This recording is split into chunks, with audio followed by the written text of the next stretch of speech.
all of you to close your eyes for 2 minutes and we do a small exercise. Just keep your eye closed and be centered in yourself. Take a couple of deep breaths if you would like to.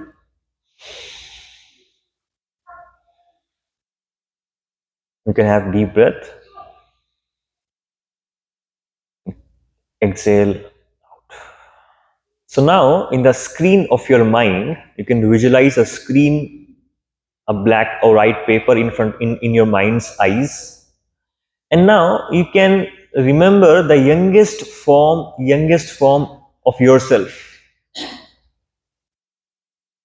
Your youngest form could be 5-year, 3-year-old, 6-year-old, anything which comes to your mind. Any picture comes to your mind and just keep that picture in that screen as a collage. You can paste the first picture in that mental collage. So just paste the first picture, whatever you remember, the youngest picture. Now fast forward 5 years from then. You might have become a little more young, adult, maybe in your teens. Just paste one more picture there, the second picture. See, there's a difference between both the pictures. And now just fast forward your life, maybe 10 years ahead.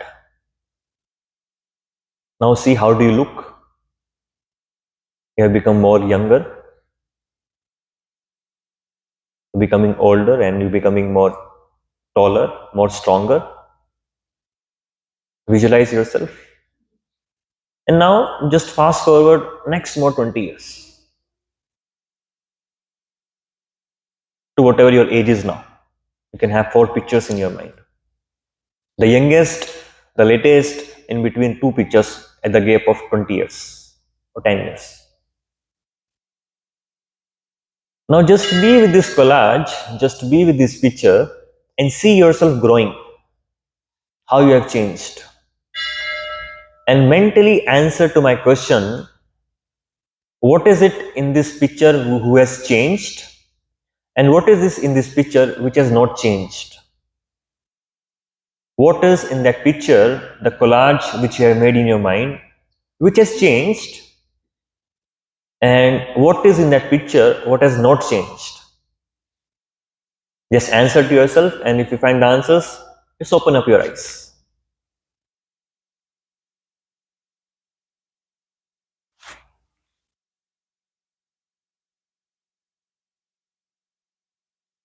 Now, if anybody would like to answer, what was in that picture which has changed and what is in that picture which has not changed?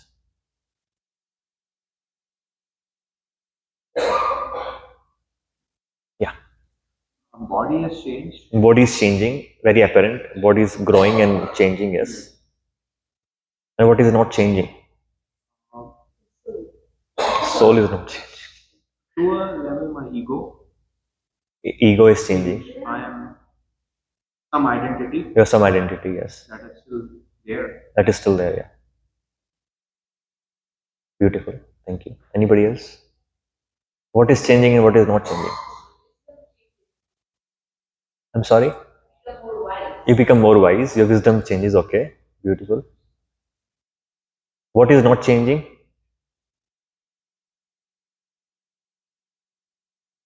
What is not changing? So what is not changing is you as a person. You have observed the body when you were 5-year-old. It was same person in that body. You can still remember what I used to do, what I used to think, what I used to behave like, how I used to behave like. You can still be in that body, small baby body, and can experience your own self sometime. Just by closing your eyes. As you keep growing, and you can see, okay, as I grew, I start becoming more stronger. I start experiencing life in a much more clearer way, with much more passion. And now the body which I have, maybe becoming old, maybe in a mid-age. Now body is changing. I'm experiencing a different body now, different life altogether. The body is changing, life is changing, but the thing which is not changing is me as an observer of these bodies. So that is what Krishna is mentioning here. Let me read the translation again, and then you can relate what we just did.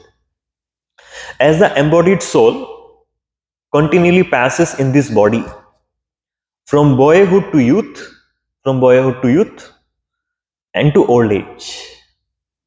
According to medical science, every 7 years, all the 95.6% of the molecules changes in the body.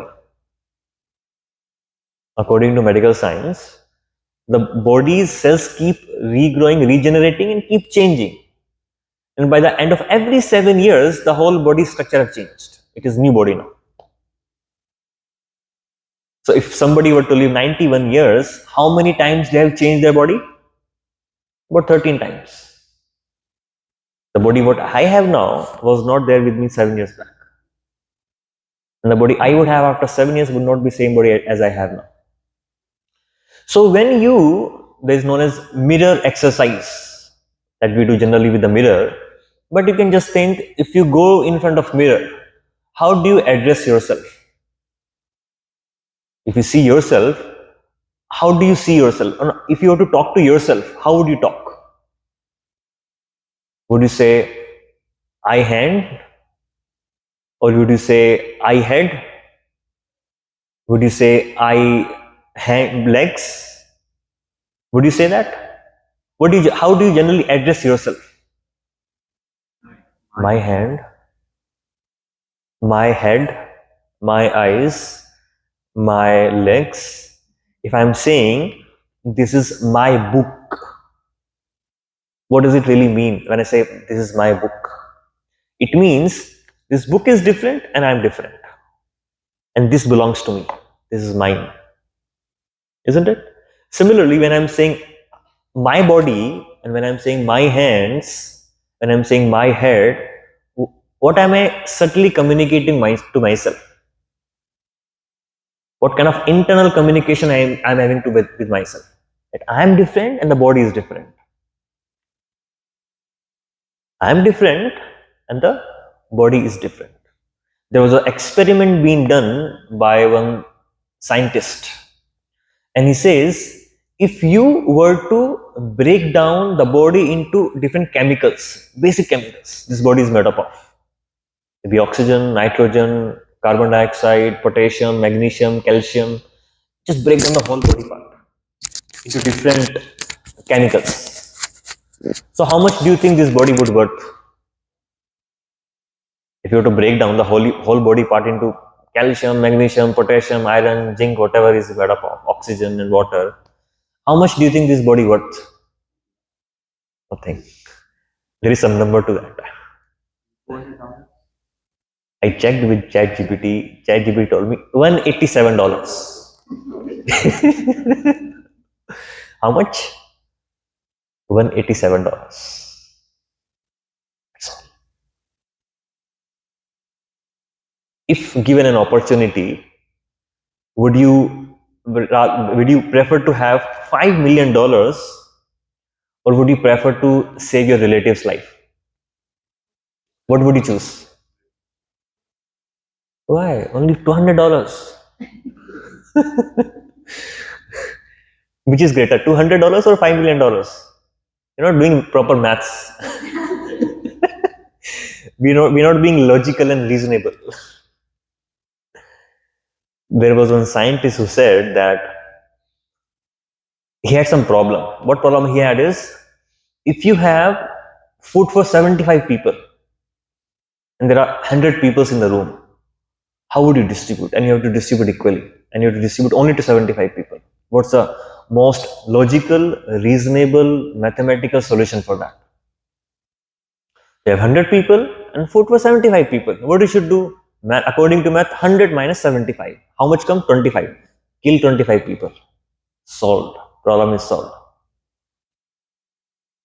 But do we do that? We don't do that. We know that we as a human being inside this body is much, much more valuable than any amount of cumulative wealth in this world. That's my value. If that is my value, then I cannot be this $187 worth of body. I have to be something different. What am I then?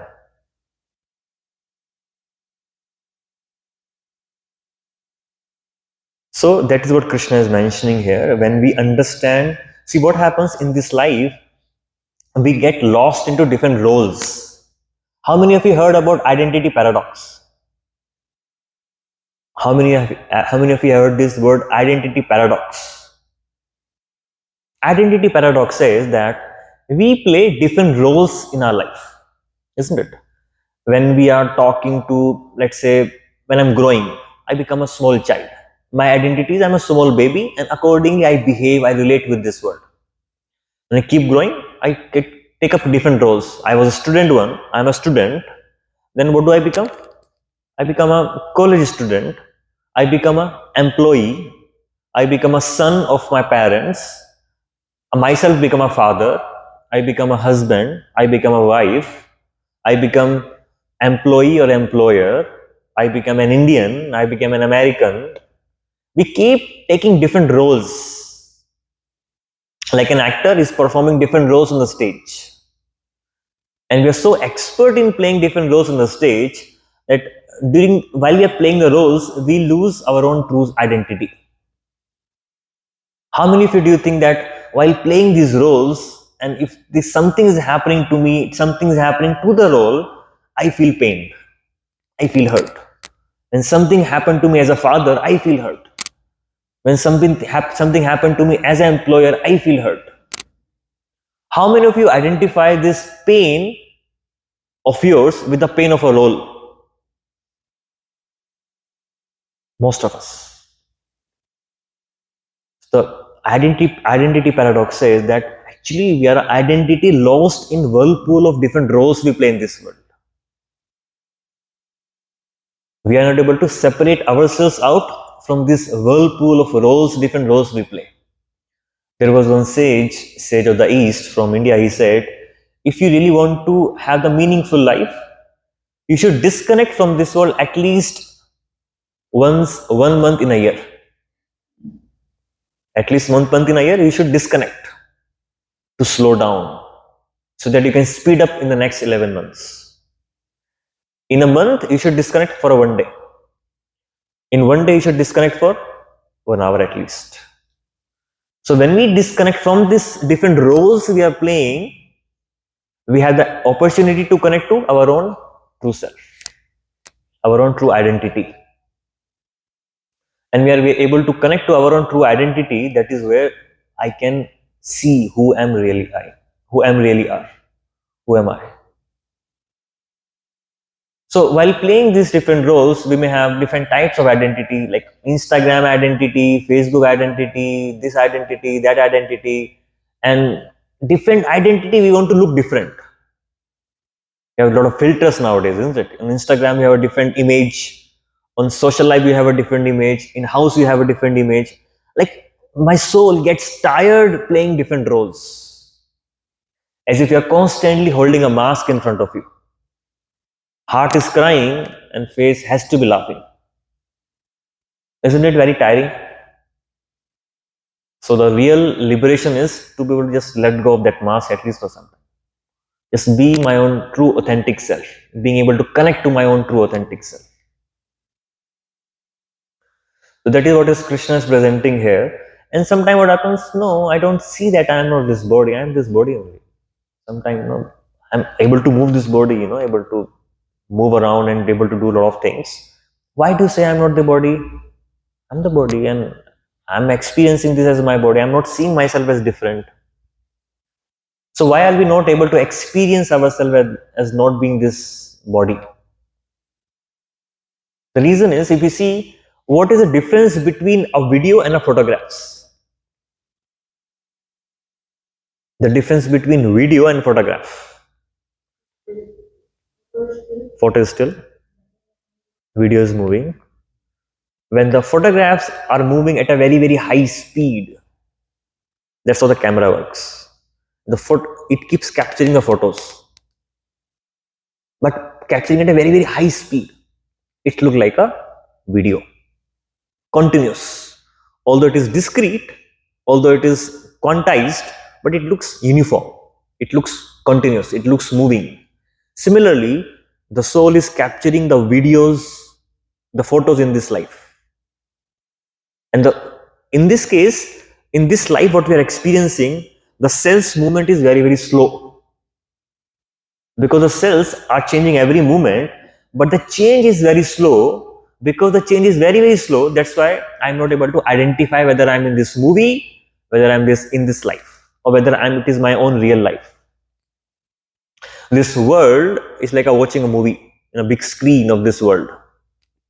And I am sitting as an observer in this body, is watching this movie. But this movie is like, this body is moving very slowly and this world is moving very fast. So I'm not able to disassociate. There is no disconnection. The real connection happens when we disconnect from this world, from these roles, at least for some time, and connect to my own true self. So that is known as identity paradox. We think we are these roles, but if you analyze, we are not these roles. The more you try to merge yourself in this role, the more inefficient we become in playing these roles. The more we try to disconnect from these roles at least 1 hour in a day, the more efficiently we will be able to play these roles. Because we know them, we are only playing these roles. If an actor just merges him and become that role, he can play that role very nicely. But if that actor is only thinking, oh, I am this, I don't have any other, my real life, then what happens? He cannot really play it very nicely. The reason is emotional attachment. When we are playing roles, different roles, if we are not able to disidentify, what happens? We become emotionally attached to those roles. The moment we become emotionally attached to those roles, anything happens to those roles, I become hurt. I feel, oh, it is me who is getting hurt, not these roles who is getting hurt. My father role is getting hurt, my mother role is getting hurt, my children role is getting hurt, but I am not getting hurt. So we are able to process that pain much more quickly and not carrying it forward for a long time with us. Just by understanding that we are not this body, we are a spiritual being. We are a spiritual being. How many of you think that we are human being having a spiritual experience? Having a human form, we are human being having a spiritual experience. How many of you think that? We are human being having a spiritual experience. No, we are a spiritual being having a human experience. Some is spiritual being having a bird experience. Some is spiritual being having a tiger experience. Some is spiritual being having a whatever experience, different types of experiences. 84 lakh kind of experiences. So when we know there are different experiences based upon how much money you have to purchase these experiences, based upon the kind of punya karma or papa karma you have, based upon that I'll keep purchasing those experiences. But I am not these experiences, I am different from these experiences. So that is what is Krishna is trying to teach in this particular verse of Bhagavad Gita. And Krishna is going to reveal even much more in a detailed way in the next 13 verses. So we are just starting Bhagavad Gita, second chapter, 13th verse. And as you would go ahead, that forms the foundation of the Bhagavad Gita till 30th verse. These 17 verses talks more in details about what we have just discussed. So we'll discover more in next discussion on reincarnations, on robotic life, on how the humanoids, robots are coming in this life, in this technological world. How we can break that and how we can again lead a more meaningful life. So we'll conclude here. If anybody have any sharing, anything anybody would like to share, any question, any comment, open to that.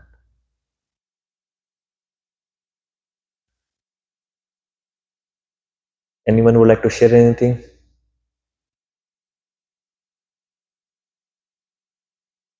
Any question, anything you have in mind?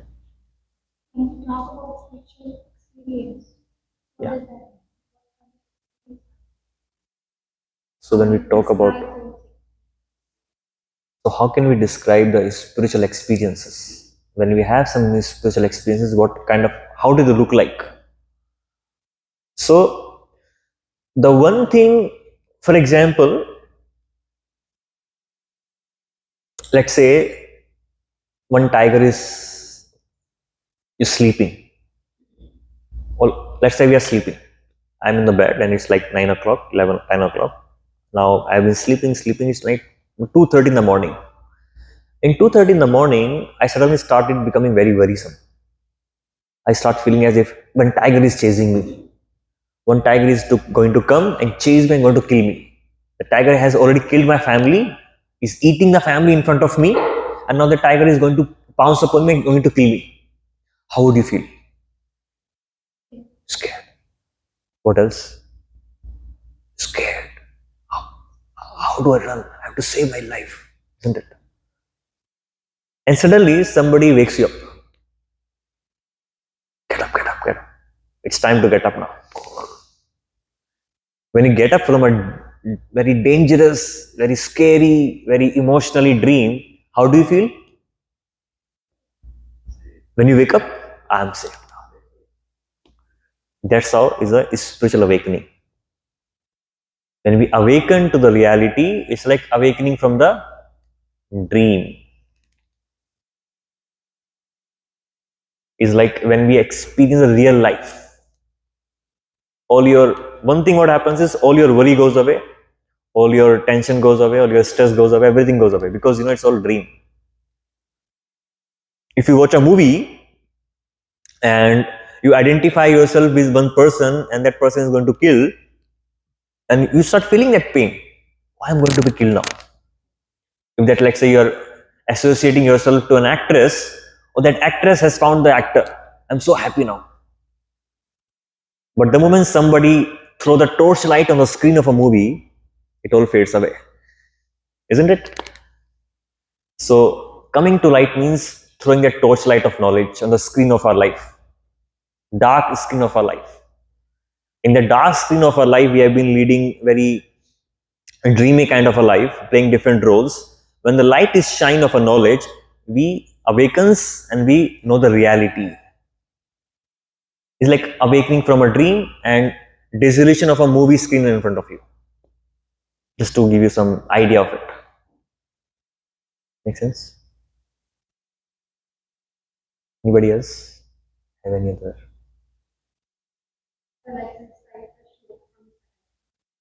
Yeah.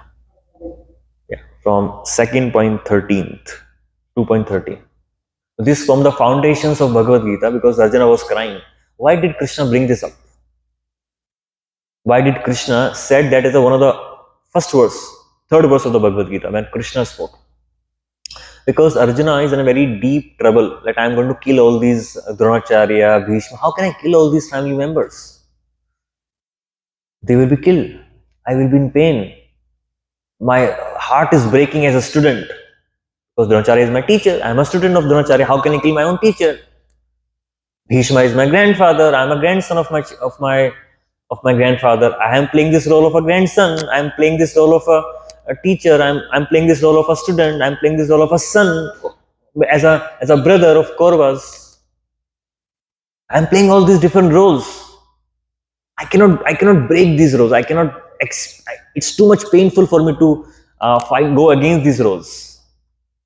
Krishna is saying, you are not these roles. Give it up. You are your true identity. You are a spiritual being. Don't worry. They are not going to be killed. They will get a new, fresh life. So, like, what is Krishna concluding here? The soul similarly passes into another body at death. So, death is nothing but we get a new, fresh body. Somebody can say, oh, that means like some people, they get scared. We're talking about death in the temple. It's very inauspicious. But Krishna is starting from there. According to Krishna, death is not auspicious. Death is regenerating your body energy now in the next lifetime. There's a line which comes in the purport. I'll just read that.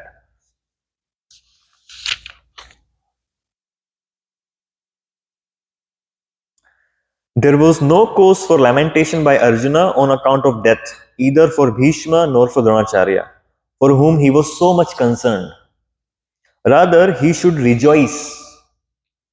Arjuna should be happy that for their changing bodies from old to new ones, thereby rejuvenating their energies. They will be having a better situation, better lifestyle, better consciousness, better energy, so that they can see what happens. There was once a person, it's very personal to me. I was once traveling in Jalandhar in Punjab. I met one person there. He said, I'm very angry with God. I said, why? Why are you so angry with God? I don't even want to listen about him. Why? What happened? I was just trying to understand. Why are you so angry with God? My mother died 1 year back. She was having cancer. I prayed to God, reduce 5 years from my life and give it to my mother. He didn't do that. I'm so angry with God. Why he didn't listen to my prayers? Why he didn't give my 5 years to my son, to my mother? What mother would be praying? I'm suffering in this body. 5 more years means 5 years more suffering. Krishna, please take me. That's what mother would be praying. And what his son is praying, let me give my 5 years to my mother. But actually, what is happening? Unknowingly, in ignorance, he is praying for 5 years of more suffering for her mother, for his mother. I just tried to reason with him that, this is way, that way, and then kind of got consoled. And it was my selfish desire to have my mother with me for the next 5 years. It is my own selfish desire. It's not good for her. I know that now. So that is what Krishna is saying, that is really not inauspicious. That is another paradox we'll discuss next time. Death paradox. We discussed happiness paradox last time. We are discussing identity paradox. We'll discuss death paradox maybe next. We'll conclude here, and if still anybody have any question, we'll open to take. Otherwise, we'll just conclude. And we follow this Bhagavad Gita as it is. If somebody don't have it, we have it in the Prasadam area. You can have this copy with yourself. Read at least one page every day, one verse every day. It will help you rejuvenating, understanding, and having a transformative impact in your life. Thank you. Hare Krishna. So as a practice, we just chant Hare Krishna Mahamantra as a spiritual practice. We'll be chanting 21 times now. We just did the Kirtan. We'll be doing a small meditative way, just hearing ourselves. So the process is very simple. We chant, we hear, we chant, and we hear. That's like awakening process. The simple way to get reawakened from the dream is to wake up, like alarm clock. When you put an alarm clock, it rings, we awakens. Similarly, when we chant, we hear, we awakens to the reality, at least to some degree. So we'll chant the mantra. You can all chant along with me and try to hear your own self. 3, 2, 1, start. Hare Krishna, Krishna Krishna, Hare Hare, Hare Ram, Ram Ram, Hare Hare. Hare Krishna, Krishna Krishna, Hare Hare, Hare Ram, Ram Ram, Hare Hare. Hare Krishna, Krishna Krishna, Hare Hare, Hare Ram, Ram Ram, Hare Hare. Hare Krishna, Krishna Krishna, Hare Hare, Hare Ram, Ram Ram, Hare Hare. Hare Krishna, Krishna Krishna, Hare Hare, Hare Ram, Ram Ram, Hare Hare.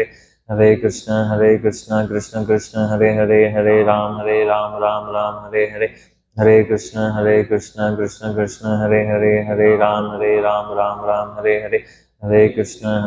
Krishna Krishna, Hare Hare, Hare Ram, Ram Hare Hare. Hare Krishna, Krishna Hare Hare, Hare Ram, Ram Hare Hare. Hare Krishna, Krishna Krishna, Hare Hare, Hare Ram, Ram Hare Hare. Hare Krishna, Krishna Krishna, Hare Hare, Hare Ram, Ram Hare Hare. Hare Krishna, Krishna Krishna, Hare Hare, Hare Ram, Ram Hare Hare. Hare Krishna, Krishna Krishna, Hare Hare, Hare Ram, Ram Hare Hare. Hare Krishna, Krishna Krishna, Hare Hare, Hare Ram, Ram Hare Hare. Hare Krishna, Krishna Krishna, Hare Hare, Hare Ram, Ram Hare Hare. Hare Krishna, Krishna Krishna, Hare Hare, Hare Ram, Ram Hare Hare. Hare Krishna, Krishna Krishna, Hare Hare, Hare Ram, Ram Hare Hare. Hare Krishna, Krishna Krishna, Hare Hare, Hare Ram, Ram Hare Hare. Hare Krishna, Krishna Krishna, Hare Hare, Hare Ram, Ram Hare Hare. Krishna Hare Krishna Krishna Krishna Hare Hare Hare Ram Ram Ram Hare Hare Hare Krishna Krishna Krishna Hare Hare Hare Ram Ram Hare Hare Hare Krishna Krishna Hare Hare Hare Ram Ram Ram. Srimad Bhagavad Gita ki jai. Srila Prabhupada ki jai. Now we have a special prasadam for all of you arranged in the prasadam hall. All of you are requested to move to the prasadam area and honor Krishna prasadam. Hare Krishna.